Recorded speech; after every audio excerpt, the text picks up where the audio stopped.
Salam sejahtera bagi Bapak, Ibu, dan saudara-saudariku yang terkasih dalam Kristus.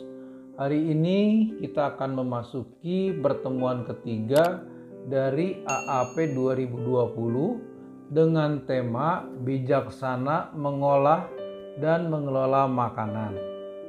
Sebagai tujuan dari pertemuan ini adalah agar peserta atau umat dapat melakukan pengolahan dan pengelolaan makanan secara bijaksana agar sampah makanan dan sisa makanan menjadi sangat minimal. Untuk itu kita buka pertemuan ini dengan tanda salib. Dalam nama Bapa dan Putra dan Roh Kudus. Amin. Tuhan beserta kita sekarang dan selama-lamanya. Bapak, Ibu, dan saudara-saudariku terkasih, dalam khotbah memperingati Hari Lingkungan Hidup Sedunia tahun 2013, Bapak Paus Fransiskus menyampaikan, budaya membuang makanan membuat kita kehilangan kepekaan. Kebiasaan ini sangat memprihatinkan di saat banyak orang dan keluarga di seluruh dunia masih kelaparan dan kekurangan gizi. Keprihatinan Paus Fransiskus juga merupakan keprihatinan kita bersama. Maka dalam pertemuan ketiga ini yang bertema bijaksana dalam mengolah dan mengelola makanan, kita diajak untuk bijaksana dalam pengolahan dan pengelolaan makanan agar makanan yang terbuang atau sampah makanan menjadi sangat minimal. Mari Bapak, Ibu, dan saudara-saudariku yang terkasih, sebelum kita mendengarkan sabda Allah dan merenungkannya, marilah kita menyiapkan diri dengan mohon ampun kepada Allah atas dosa-dosa kita. Mari kita hening sejenak. Kasihanilah kami ya Tuhan, sebab kami orang berdosa. Tunjukkanlah belas kasihan kepada kami ya Tuhan, dan anugerahkanlah keselamatan kepada kami.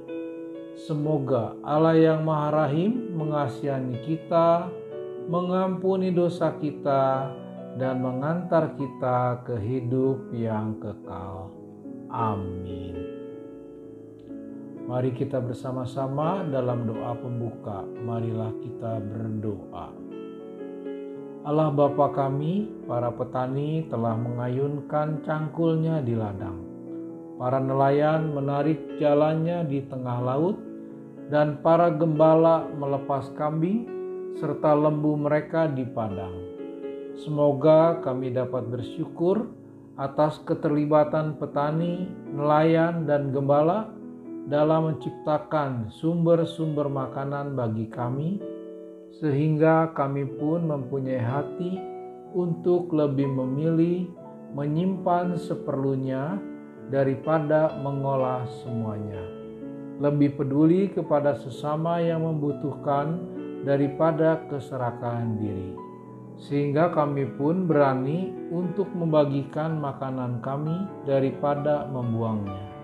Demi Kristus, Tuhan dan pengantara kami, yang bersama dengan Dikau dalam persatuan Roh Kudus, hidup dan berkuasa Allah kini dan sepanjang masa.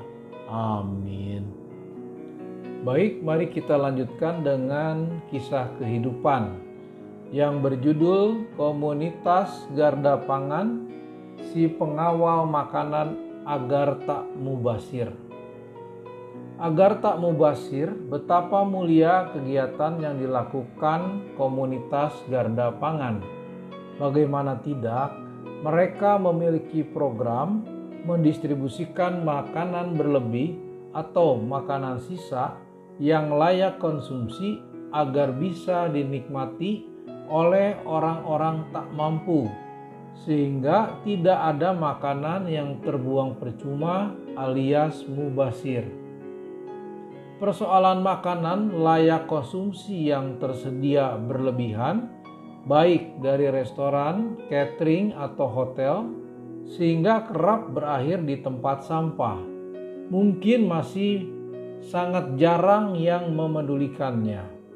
Padahal masih banyak masyarakat yang harus menahan lapar karena tak mampu membeli makanan. Kondisi inilah yang membuat Eva Baktiar, Dedi Baroto, Trusnoyodo, dan Indah Audiftia bergerak untuk mendirikan komunitas Garda Pangan. Sesuai namanya Garda, komunitas ini ingin mengawal makanan sisa yang tak habis terjual di restoran, hotel, hingga catering dan masih layak dikonsumsi agar tak berakhir di tempat pembuangan. Eva, salah satu pendirinya, menceritakan, Garda Pangan berperan untuk mendistribusikan makanan berlebih dari restoran hingga perhotelan ke kelompok masyarakat prasejahtera yang tinggal di Surabaya. Jadi dua founder lainnya, yaitu Mas Dedi dan Mbak Indah, punya usaha catering. Mereka merasakan betul habis event wedding banyak makanan yang enggak kemakan. Di Indonesia memang masyarakat masih tinggi gengsi. Kalau bikin acara pernikahan harus dilebihkan porsinya. Karena kalau kurang nanti diomongin. Di satu sisi banyak makanan terbuang, ujar Eva pada suara.com belum lama ini. Selain memunculkan ironi di tengah masyarakat yang serba kekurangan, makanan sisa ini juga bisa berdampak pada lingkungan. Eva menjelaskan, sampah makanan yang bertumpuk di permukaan tanah dapat mengeluarkan gas metana yang 23 kali lebih berbahaya dibandingkan karbon dioksida. Gas ini juga merupakan salah satu penyumbang emisi rumah kaca. Idealnya memang setiap kota punya food bank. Jadi makanan sisa namun layak dikonsumsi dari segi kualitas bisa didistribusikan sehingga tidak menjadi sampah yang pada gilirannya merusak lingkungan juga, jelasnya. Komunitas Garda Pangan yang didirikan sejak tahun 2017 ini pun memulai kegiatannya dengan menjalin kerjasama dengan industri hospitality. Hingga kini, komunitas Garda Pangan sudah rutin mengumpulkan makanan berlebih dari 3 restoran, 3 toko roti, 1 pasar organik, dan 1 catering dan festival kuliner. Makanan yang terkumpul kita distribusi ke 110 lokasi di Surabaya, meliputi panti asuhan, panti jompo, shelter anak jalanan, keluarga prasejahtera, banyak sih. Masing-masing sebelumnya kita survei supaya kita percaya dan ngasihnya tepat sasaran. Tambah perempuan kelahiran Bontang 32 tahun silam ini. Eva mengatakan sejak 1 tahun berdiri, Garda Pangan memiliki sekitar 30 relawan. Setiap bulannya komunitas ini bisa membagikan 3.000 porsi makanan. Karena masih bersifat komunitas, biaya yang dibutuhkan untuk operasional kegiatan masih didapat dari donasi masyarakat setempat dan dukungan dari industri kreatif setempat. Demikianlah kisah kehidupan. Mari kita lanjutkan dengan bacaan kitab suci diambil dari Kejadian bab 41 ayat 46 sampai 57. Marilah kita mendengarkan sabda Tuhan. Yusuf berumur 30 tahun ketika ia menghadap Firaun raja Mesir itu. Maka pergilah Yusuf dari depan Firaun, lalu dikelilinginya seluruh tanah Mesir. Tanah itu mengeluarkan hasil bertumpuk-tumpuk dalam ke-7 tahun kelimpahan itu. Maka Yusuf mengumpulkan segala bahan makanan ke-7 tahun kelimpahan yang ada di tanah Mesir, lalu disimpannya di kota-kota. Hasil daerah sekitar tiap-tiap kota disimpan di dalam kota itu. Demikianlah Yusuf menimbun gandum seperti pasir di laut sangat banyak, sehingga orang berhenti menghitungnya karena memang tidak terhitung. Sebelum datang tahun kelaparan itu, lahirlah bagi Yusuf 2 orang anak laki-laki yang dilahirkan oleh Asnat, anak Potifera, imam di On. Yusuf memberi nama Manasye kepada anak sulungnya itu, sebab katanya, Allah telah membuat aku lupa sama sekali kepada kesukaranku dan kepada rumah bapakku. Dan kepada anaknya yang kedua diberinya nama Efrem, sebab katanya, Allah membuat aku mendapat anak dalam negeri kesengsaraanku. Setelah lewat ke-7 tahun kelimpahan yang ada di tanah Mesir itu, mulailah datang 7 tahun kelaparan, seperti yang telah dikatakan Yusuf, dalam segala negeri ada kelaparan, tetapi di seluruh negeri Mesir ada roti.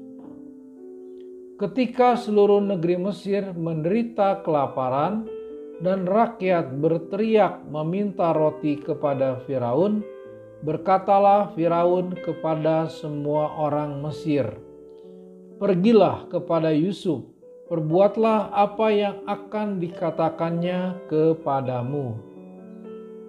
Kelaparan itu merajalela di seluruh bumi, maka Yusuf membuka segala lumbung dan menjual gandum kepada orang Mesir, sebab makin hebat kelaparan itu di tanah Mesir.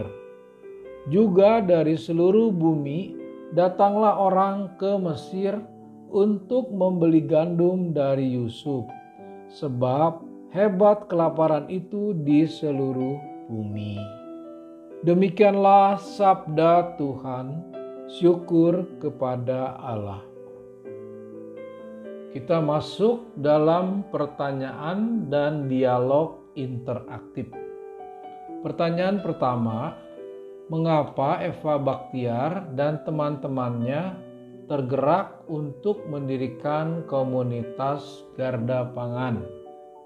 Jawabannya bisa kita lihat pada paragraf 2. Di situ dinyatakan bahwa komunitas Garda Pangan bertujuan untuk membantu orang-orang kelaparan karena tidak mampu membeli makan. Dan komunitas ini mendistribusikan makanan sisa yang layak dikonsumsi kepada orang-orang tersebut. Yang kedua, jawabannya pada paragraf ketiga, bahwa komunitas ini melihat bahayanya sampah makanan yang bertumpuk di permukaan tanah dapat mengeluarkan gas metana yang 23 kali lebih berbahaya dibanding karbon dioksida. Gas ini juga merupakan salah satu penyumbang emisi rumah kaca.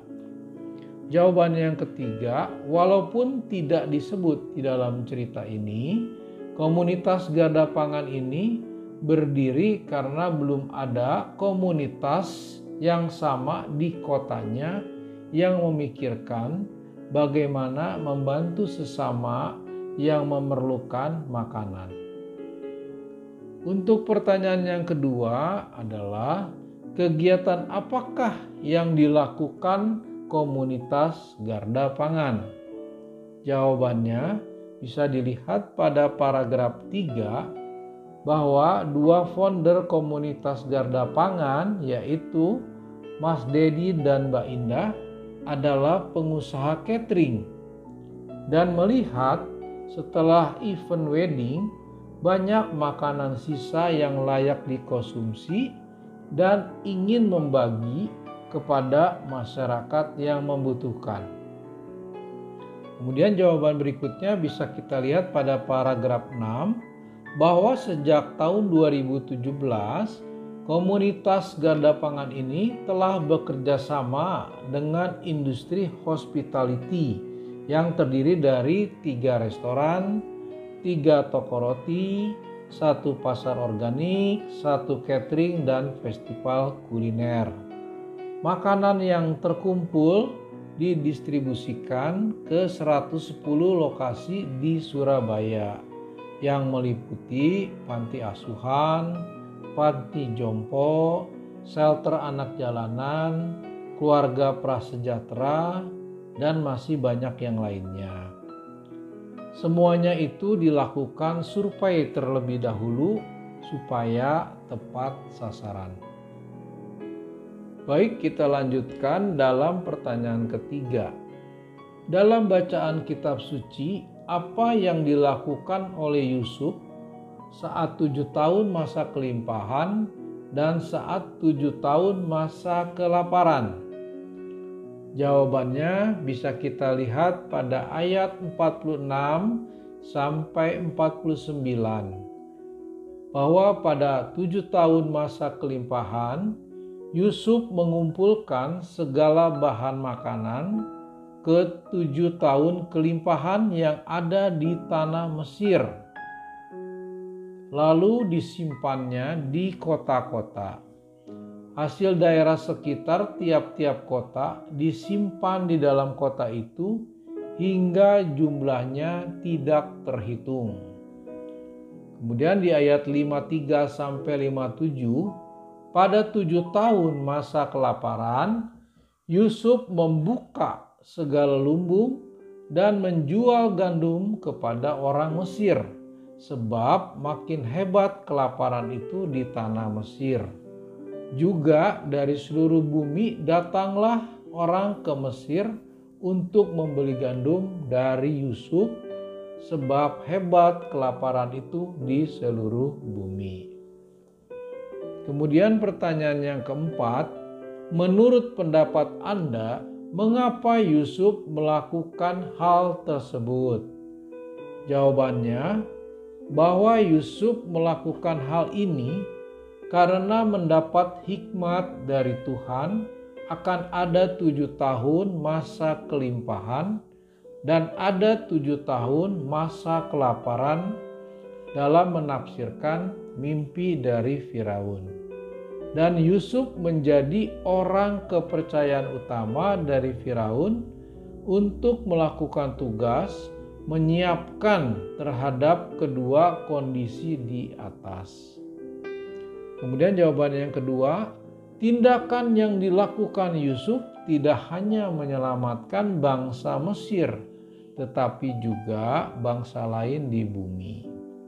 Kemudian jawaban yang ketiga, Yusuf menunjukkan bahwa Allah yang ia sembah adalah Allah yang Maha Kuasa sebagai pemilik dari alam semesta. Mari kita lanjutkan ke pertanyaan kelima. Sehubungan dengan tema AAP 2020, yaitu Natal adalah paradigma baru terhadap makanan, apa yang dapat Anda teladani dari komunitas Garda Pangan dan Yusuf? Jawabannya adalah keteladanan dari komunitas Garda Pangan adalah mereka mau peduli dengan kondisi masyarakat miskin atau prasejahtera dan tidak mampu membeli makanan. Mereka dengan sukarela untuk merendahkan diri mencari dan meminta kepada pihak restoran, catering, toko roti, dan sebagainya untuk mengumpulkan sisa makanan yang layak dikonsumsi untuk dibagi-bagi bagi mereka yang membutuhkan. Tentu saja ini memerlukan pengorbanan baik waktu, tenaga, dan uang yang tidak sedikit. Juga komunitas ini peduli terhadap lingkungan karena mereka tergerak melihat bahwa bahayanya sampah makanan yang menggunung dapat menghasilkan gas metana yang 23 kali lebih berbahaya dibandingkan gas karbon dioksida. Hal ini dapat menimbulkan efek rumah kaca. Kemudian keteladanan dari Yusuf bahwa ia memberikan teladan, ia sangat taat dan percaya kepada Allah akan maksud Allah yang memberikan 7 tahun masa kelimpahan dan 7 tahun masa kelaparan. Ini memberi gambaran kepada kita bahwa makanan adalah anugerah Tuhan, maka pergunakan makanan itu dengan baik dan secukupnya, jika bisa disimpan, agar dapat digunakan di saat kritis makanan. Pertanyaan ke-6, dalam mengolah dan mengelola makanan, tindakan apa yang dapat Anda lakukan, baik secara pribadi maupun secara bersama, agar semakin sedikit makanan yang tersia-siakan? Jawabannya adalah secara pribadi bahwa dalam mengelola masakan, menghitung secara cermat kebutuhan rumah tangga agar makanan yang diolah dapat secukupnya dinikmati oleh anggota keluarga sehingga tidak terbuang percuma. Kemudian, secara bersama-sama dalam segala kegiatan acara juga perlu dihitung secara cermat berapa kebutuhan makanan yang diperlukan di dalam acara tersebut. Jika perlu, dicatat jumlah peserta yang hadir agar penyediaan konsumsi tidak berlebihan. Sebagai rangkuman dari kisah kehidupan dan bacaan Injil, yaitu yang pertama, sesuai dengan tujuan pertemuan ketiga agar dapat melakukan pengolahan dan pengelolaan makanan secara bijaksana, agar sampah makanan dan sisa makanan menjadi sangat minimal, kita diingatkan dengan kisah kehidupan dari keteladanan komunitas Garda Pangan dan Yusuf yang mengajarkan dan mengingatkan kita bahwa banyak orang di sekitar kita tidak bisa makan karena tidak sanggup membeli makanan. Kemudian kita diingatkan adanya bahaya efek rumah kaca karena sampah makanan menumpuk, serta bahaya kelaparan yang dapat menimpa jika dunia mengalami musibah kekeringan yang panjang. Yang kedua, untuk itu kita setiap pribadi di dalam rumah tangga, terutama bagi mereka yang mengelola makanan, harus menghitung jumlah kebutuhan anggota rumah dan juga untuk pribadi atau komunitas dalam mengadakan acara harus memastikan jumlah peserta yang hadir agar dapat menyediakan konsumsi secukupnya, agar tidak ada sisa makanan yang terbuang sia-sia. Yang ketiga adalah jadilah pribadi-pribadi yang disiplin dan bijak dalam mengelola makanan dan mengkonsumsi makanan agar tidak ada sisa makanan yang terbuang sia-sia. Terima kasih. Semoga paradigma Natal membawa kita pada pemikiran atau paradigma yang baru dan lebih baik lagi tentang makanan. Marilah kita tutup pertemuan yang ketiga hari ini dengan doa penutup. Mari kita berdoa bersama-sama. Allah Bapa kami, sumber-sumber makanan telah Engkau ciptakan untuk memenuhi kebutuhan kami. Padi, jagung, dan ubi menumpuk di sawah dan ladang. Ribuan ikan berkeriapan di sungai, tambak, dan lautan. Aneka ragam sayur dan buah memenuhi semua kebun dan perkarangan. Semoga kami dapat menjadikan padi, jagung, ubi, aneka ikan, unggas, ternak, serta sayur dan buah menjadi makanan yang siap untuk kami nikmati dan bagikan dengan bijaksana, sehingga tidak menjadi sumber sampah. Demi Kristus, Tuhan dan pengantara kami, yang bersama dengan Dikau dalam persekutuan Roh Kudus, hidup dan berkuasa Allah kini dan sepanjang masa. Amin.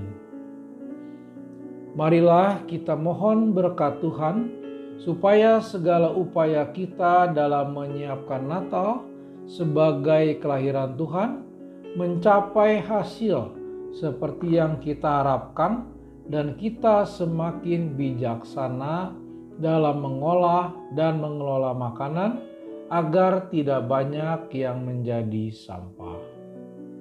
Semoga dalam masa Advent ini Allah meneguhkan iman kita. Amin.